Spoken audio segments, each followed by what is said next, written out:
When the ice retreated from the lands of the north, it did not do so in silence. The earth cracked. Ancient waters bled into basins that had never known rivers, and from beneath the thawing ground something older than memory stirred. In the shadow of melting glaciers, small tribes gathered, not to farm, not to hunt, but to listen.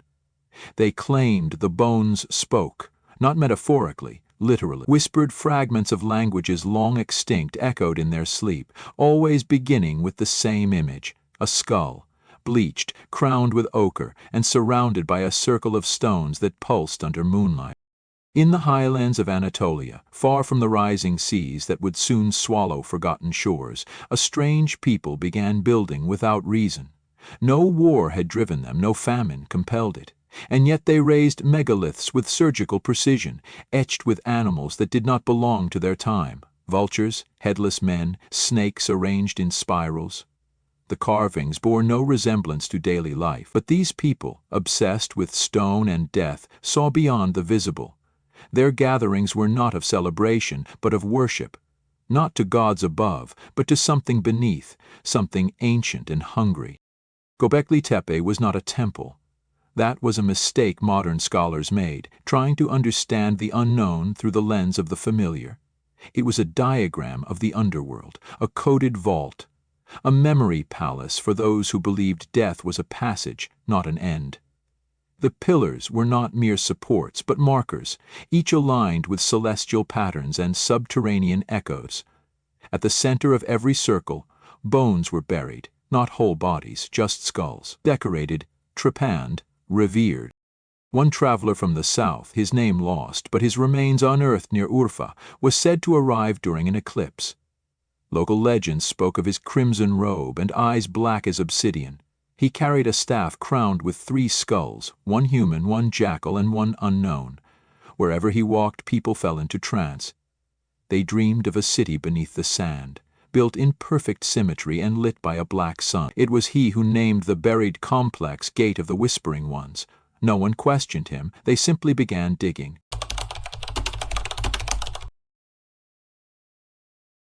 2 nights later, the stars fell from the sky, not metaphorically but violently. Witnesses described lights tearing through the atmosphere and striking the ground near the Tigris. The impact sites melted stone. And from one such crater near a village now submerged beneath the Ataturk Dam, a fragment was recovered. Smooth, black, unnaturally cold. It rang when struck, but not like metal. More like bone, hollow, resonant, and alive. The villagers hid it inside the largest circle of the temple, beneath a stone slab that bled red dew every solstice. And then came the skull masks. Crafted with impossible precision, some from human remains, others from material no one could identify, they weren't worn, they were fused. Scholars centuries later would be baffled by the remnants of bone melded with what looked like ceramic alloy.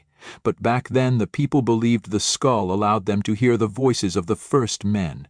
They called them the Remembered Ones, guardians of a knowledge that predated the stars. Each season, more circles were buried deliberately under mounds of earth. Why build something only to bury it? That question haunted archaeologists in the 20th century, but the answer was always there. In the alignments, each buried circle shifted orientation, one to Sirius, one to the Pleiades, one to the pole star of a forgotten epoch. It was not a temple, but a calendar of endings. A map of the sky before it changed, because it had changed, and violently. They remembered. A young initiate, whose bones were found beneath Pillar 18, was believed to have spoken prophecies in a forgotten tongue. Etched into his femur, preserved by resin, was a spiral that ended in an eye. The villagers said he was taken by the one beneath, the being whose whispers came through the skulls. He had predicted the drowning of the east and the rising of the red moon that bleeds. His death was not a ritual, it was a warning.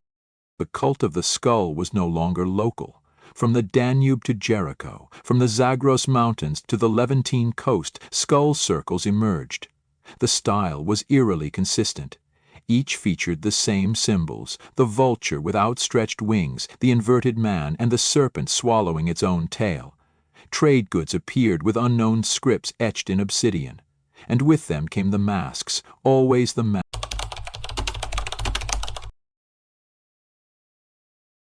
Some skulls were found stained with cinnabar, some pierced and hung like talismans. They were not trophies, they were keys. A tribe near Mount Nemrut was said to have unlocked the River of Memory using a combination of skull fragments and chanting frequencies. The ritual drove half their number mad, but the others spoke in unison for days, recounting events from before the flood, names of cities not found on any map, and instructions for constructing the coil that hears the stars. One elder, a blind man draped in feathers, carved warnings into clay tablets using the edge of a jawbone. His last message read, "They came before us and they want to come again. The skull is the bridge. Burn the bridge." But it was too late. The cult was spreading underground, literally. Caverns in Catalhook revealed ritual chambers sealed in lime, with wall paintings of dismembered bodies and floating skulls, surrounded by concentric rings, each depicting a phase of the moon and an eclipse. And then, abruptly, construction ceased. The circles were buried, the masks shattered, the site sealed, but not in chaos, in ritual precision. As if those who served the cult knew something was coming, something vast and erasing. The earth was warming, waters were rising, and with the flood came silence. The last act of the skull priests was to place 7 marked crania in a chamber lined with obsidian and salt. Each bore a different symbol: fire, serpent, eye, spiral, eclipse, twin, and key. But the door was never fully sealed. In 1994, German archaeologist Klaus Schmidt broke ground at Göbekli Tepe and rediscovered the first circle. Pillar 43 revealed the vulture, the headless man, and an abstract symbol that matched carvings found thousands of miles away in Bolivia, in Egypt, and in the Indus Valley. Cultures that supposedly never met. And somewhere beneath the mound, untouched, the 7th skull waits. The wind over the stones still hums. And the skulls are listening, always listening.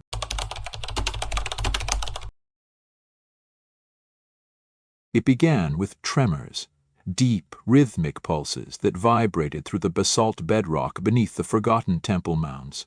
The shepherds of the eastern Anatolian plain spoke of dreams they did not choose. The same images haunted them nightly, a black sun rotating within the earth, skulls suspended in roots like fruit, and a voice, always the same voice, whispering in a language no man had ever spoken, but every man understood. One such shepherd was found miles from his flock, standing motionless beside the stone rings of Karahan Tepe. His eyes were burnt white, his ears dripping with blood.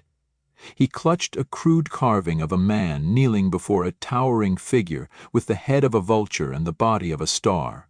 Etched below, a phrase repeated 7 times, "He has returned through the hollow." Excavations accelerated after the Göbekli site drew worldwide attention. But not all who came were archaeologists. A private organization, anonymous, well-funded, and equipped with instruments decades ahead of academic technology, established a presence in the area. They called themselves the Foundation of Eternal Memory. Publicly, they claimed to study proto-civilizations. Privately, they were searching for one thing: resonance. Their devices detected anomalous acoustic signatures, tones that seemed to echo without source. These signatures formed geometric patterns beneath every known skull circle across the Fertile Crescent. The frequencies pulsed in intervals that matched lunar cycles, and on certain nights, solstices, eclipses, blood moons, the pulses intensified. Machines malfunctioned, workers went missing, and every missing person was found days later, staring into nothing, murmuring phrases in dead tongues, with symbols carved into their skin. One engineer, Tomas El Asmar, was the first to map the full frequency network.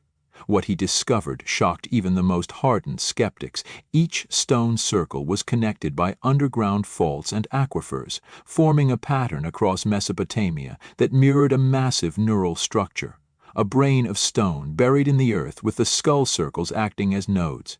It wasn't just a temple complex, it was a transmitter or a receiver.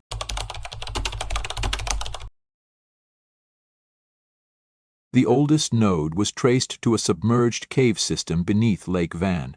Diving teams found walls lined with skulls fused into the rock, each wired with copper tendrils and crystalline shards that predated all known metallurgy. At the cave's heart stood a statue, humanoid, faceless, crowned with 7 embedded skulls glowing faintly in the darkness. On its chest, a spiral branded in gold leaf, exactly like the one carved into the boy's femur at Göbekli Tepe. Those who returned from the dive reported hallucinations, endless corridors of bone, cities buried in time, and the memory of something vast approaching from the void between stars. Some went mad. Others began drawing symbols compulsively. All refused to sleep, fearing the dreams would pull them back. The local tribes had long called the lake the Eye That Waits. Now researchers understood why. Back above ground, the pattern expanded. Identical stone arrangements were found in Sardinia, Malta, and even as far as Japan. Often buried, always centered on a single skull masked in gold or obsidian. No matter the distance, the architecture spoke a common language. Too consistent, too precise. It defied the assumption of isolated development. These were not separate cultures, they were fragments of something older, one mother civilization shattered by time and reassembled through ritual memory. Whispers began to circulate of a relic, the 13th Skull, said to possess an unbroken memory of the time before. According to esoteric manuscripts smuggled out of a Vatican subark, this skull did not belong to any human or known hominid. It was elongated, symmetrical, and carved with a lattice of microscopic runes that shifted when exposed to certain sounds. It was last seen in a monastery near Lake Urmia before it was sealed within a vault by monks who never spoke again. A controversial expedition, funded in part by the Eternal Memory Foundation, sought the monastery.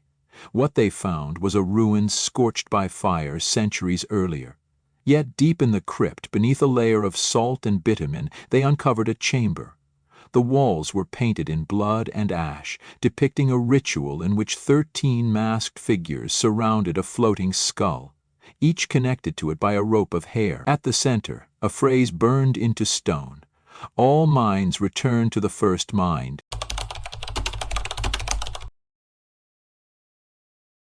Back in Anatolia, strange anomalies plagued the Göbekli site. Equipment died without cause, animals refused to cross the perimeter, and a strange low hum, undetectable to most, but deeply disturbing to those who could feel it, began to emanate from beneath Pillar 18. The stone itself had changed. Veins of a black, shimmering mineral had appeared, pulsing faintly like arteries. One researcher touched it, and never woke again. An emergency excavation team broke open a lower chamber accidentally while removing debris. Inside, they found a sealed vault lined with mirrors made of obsidian and bone. In its center lay a skull, pure white, too perfect, untouched by decay. Around it, 7 masks, each shaped for a different face: human, bird, serpent, lion, boar, jackal, and something with too many eyes. The masks hummed in sequence. A scholar, Dr. Feridun Kali, translated the etched warning surrounding the chamber using a forgotten Sumerian dialect. It read, "Bury the circle when the voice returns. Do not answer, do not remember, do not wear the face." But the voice had returned. It was already whispering through the dreams of children, the static of radios, the vibration of bones. And someone was already wearing the mask. Outside the chamber, a sandstorm erupted without warning, though the skies had been clear. Cameras went dark, communication ceased, and when the team emerged the next morning, 3 were missing. The remaining spoke in riddles and wept when questioned. Their leader held a stone tablet freshly carved with trembling hands. It bore one sentence: "The first mind stirs. It seeks reunion." In a hidden location, a private broadcast was received by the Eternal Memory Foundation. An unknown voice, heavily distorted, read coordinates matching an unexcavated site near the base of Mount Ararat. The signal contained no metadata, only one phrase repeated after the transmission, and then silence.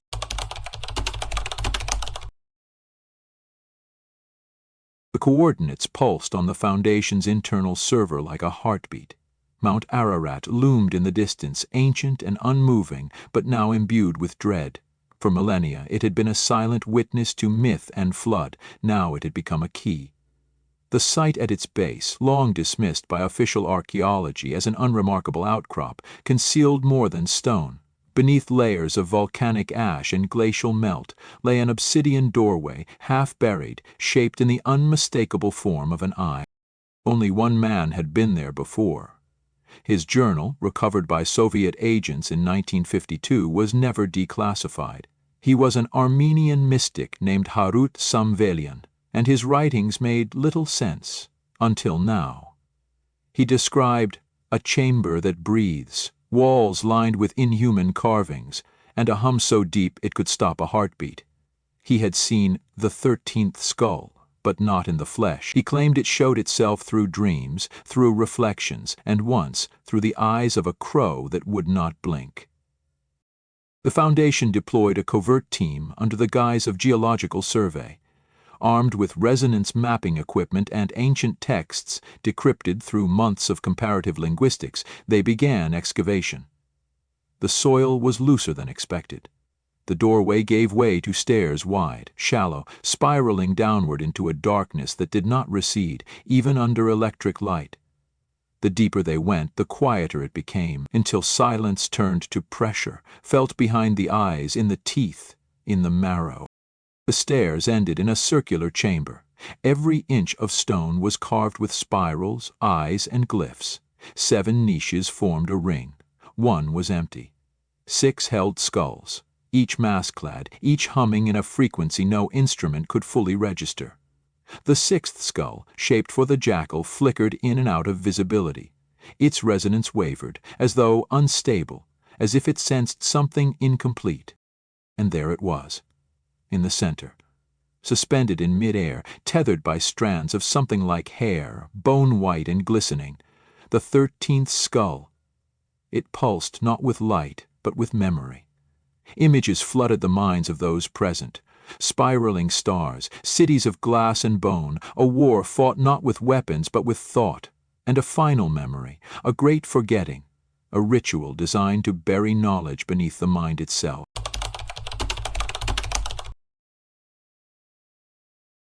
One of the operatives, a linguist named Darius, stepped too close. His hand grazed the skull. He did not scream, he simply fell, eyes wide, breath steady. When they checked his vitals, he was alive, but every scan showed no brain activity. Yet in his hand he clutched a small shard of obsidian he hadn't possessed moments before, etched with a star map that matched no known configuration. Suddenly the chamber walls began to shift, not physically but visually. Glyphs that had once been dormant now moved in strange sequences, symbols rearranged into sentences. The message was clear: when all 13 align, the first mind will rise. And just as quickly as it began, the light from the skulls dimmed, the chamber sealed itself, and the team was expelled from the mountain by forces unseen. Back at Foundation headquarters, the star map was analyzed. The configuration did not match current or ancient skies, but it would. In precisely 5,126 years, the Earth's axial precession would align the heavens to that pattern. This was not just prophecy, it was calculation, a countdown embedded in the stars themselves. The cult of the skull had not vanished. It had planned for a return. Strange events followed. In Catalhoyuk, a dig uncovered a mural never seen before, painted over by layers of ritual plaster. It depicted a colossal figure formed entirely of skulls, rising from a circle of stone, while 7 masked figures watched. Below the image, the glyph for first death appeared, followed by another, second birth. The timeline was wrong. Civilization had not emerged from chaos. It had re-emerged from forgetting.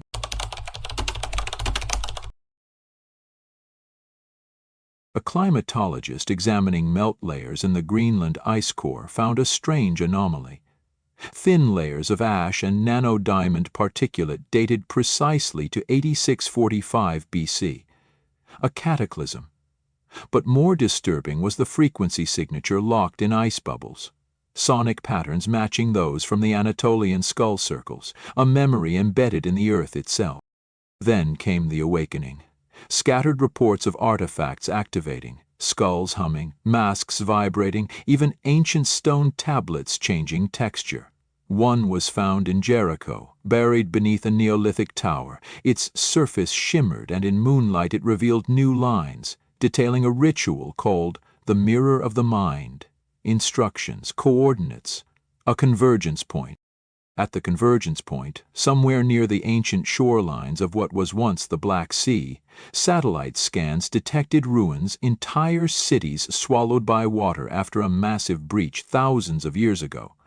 The lost cities were laid out in spiral formation, echoing the neural patterns found beneath Anatolia. More skull circles, more chambers, and possibly a central conduit. A message appeared simultaneously across independent servers worldwide. It wasn't text but pattern, 12 concentric spirals, each marked with a glyph. The 13th spiral remained blank. And then, in low, inaudible tones, machines began to hum. Frequency maps went haywire, and across deserts, highlands, jungles, and drowned ruins, the skulls began to resonate. And somewhere, deep beneath the ice of Antarctica, a structure long buried began to thaw. Her last skull waits in silence, dreaming the end of forgetting.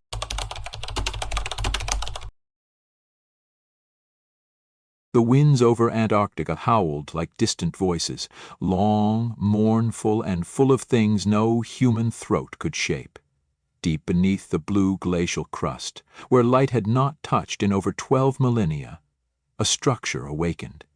Seismic anomalies, dismissed by most as tectonic, revealed rhythmic pulses, each a perfect echo of the skull circles in Anatolia. This was not mere geology. This was memory stirring from beneath the ice. Satellite imaging confirmed the impossible, a massive stone ring, 1.3 kilometers in diameter, embedded beneath layers of ice and basalt. At its center, a black monolith, smooth, seamless, untouched by erosion. And around it, arranged in spirals, skulls. Thousands. Preserved in perfect condition, the pattern matched the frequency map that had echoed from Göbekli Tepe to Lake Van, and the glyph at the center was the missing 13th spiral. A multinational research expedition, heavily armed and allegedly scientific, was dispatched under a NATO cover operation. But not all members were scientists. Among them were men and women who bore the sigil of the foundation of eternal memory, now splintered into factions. Some sought to awaken the first mind, others sought to prevent it at any cost. Once inside the perimeter, all technology began to fail. Compasses spun, communications distorted, and those closest to the monolith began to experience shared hallucinations, visions of a time before language, when a single consciousness stretched across the world, touching every living thing. Then came the fracture. 13 vessels created, 13 skulls sealed, the memory of the world shattered to save it. In the monolith's reflection they saw themselves, but altered. Their faces elongated, their eyes black, their bones unfamiliar. The image would not fade, the implication was terrifying. This was not just an artifact, it was a mirror of origin, of what humanity was before the forgetting.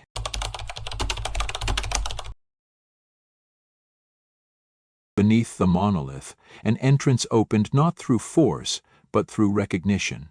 The presence of the 13th skull, carried secretly by one of the Foundation agents, triggered an unseen mechanism. The ice did not crack, it dissolved, like smoke revealing a forgotten dream. A stairway spiraled downward, lined with bioluminescent veins pulsing in rhythm with the skull. They descended into the core, a vast subterranean chamber far larger than the ring above. Walls of polished obsidian displayed flickering glyphs and star maps shifting in real time. In the center floated a sphere of light, organic, fluid, alive. It was not a machine. It was a seed, the seed of the first mind. The skulls began to vibrate. A chorus of frequencies rose like a hymn from the bones of a forgotten god. Those standing near the sphere began to change. Their skin shimmered, their speech warped into glossolalia. The same ancient utterances heard from the children near Göbekli. One by one they collapsed into a trance, their consciousness merging into the sphere. Only one remained awake, a field archaeologist named Süleyman Darwish. An academic once skeptical of the cult's very existence, but now he stood alone, hearing the voices of every civilization that ever lived, speaking as one. They offered him a choice: seal the seed once more, or awaken the first mind. He approached the sphere. The 13th skull pulsed in his backpack. The others, still in trance, hovered around him like specters frozen in time. Behind him, the entrance had closed. The chamber was now beyond time, beyond space, a sanctum of decision. The glyphs surged across the walls. All knowledge, all languages, all truths.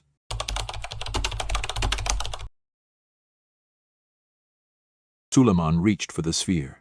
His hand passed through its surface, and visions flooded him. He saw ancient builders carving monoliths with sound, cities floating above deserts, beings not alien but ancestral, not gods but echoes. He saw the collapse, not a war but a schism in the shared mind. 13 chosen to carry fragments of what once was whole. As he withdrew his hand, something had changed. His skin glowed faintly. His eyes burned with light not of this world. He could hear every voice across time. And the sphere whispered one final thing: when the 13th remembers, the others will follow. Above ground, thousands of skulls, hidden in tombs, caves, temples, beneath oceans and ice, began to hum. Around the globe, inexplicable events triggered simultaneously: lights in the sky, ancient artifacts emitting heat, sacred texts rewriting themselves in real time. It had begun. Back in Anatolia, the stone circles lit under moonlight. The obsidian masks vibrated, and the stones around them cracked, not with age, but with birth. Something ancient was coming through, and the soil itself began to pulse like living flesh. And beneath Lake Van, in the obsidian temple long forgotten, the statue of the faceless being cracked. A single eye opened. You dug for ruins, but you found a womb.